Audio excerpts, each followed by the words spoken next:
Susan Mulvihill, and welcome back to my garden. This is my raspberry patch, and as you can see, this time of year it's looking pretty wild and woolly. It's fall and it needs some pruning. What I'm growing is a red raspberry that's called Canby. It's very prolific and flavorful and is ideal for growing in this region, which is the Northwest. On raspberry plants, there are two types of canes. Canes are the stems that come up from the roots. These are primocanes. You see how green and lush they look. They sprouted from the roots this past spring, and then they grow all season long. They don't flower, they don't produce anything.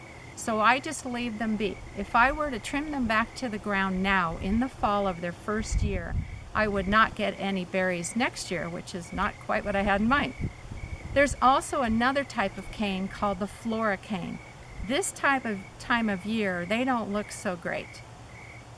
They've flowered and they've produced fruit and then they die. So I can cut them back down to the ground and they're done.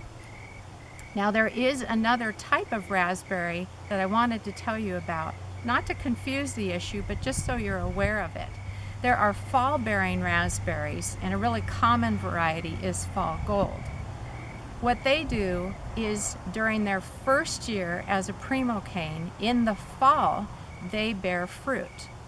In the following spring as a floricane, they bloom and they bear fruit again. A smaller crop, but still you don't want to miss out on them.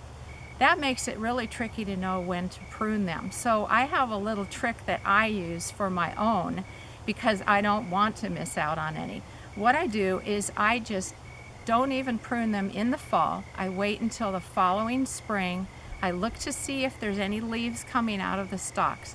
If there are, I just leave them alone. I know I'm going to get a crop. If they look dead as a doornail, I prune them down to the ground. So now you know all the ins and outs of pruning raspberries. Happy gardening.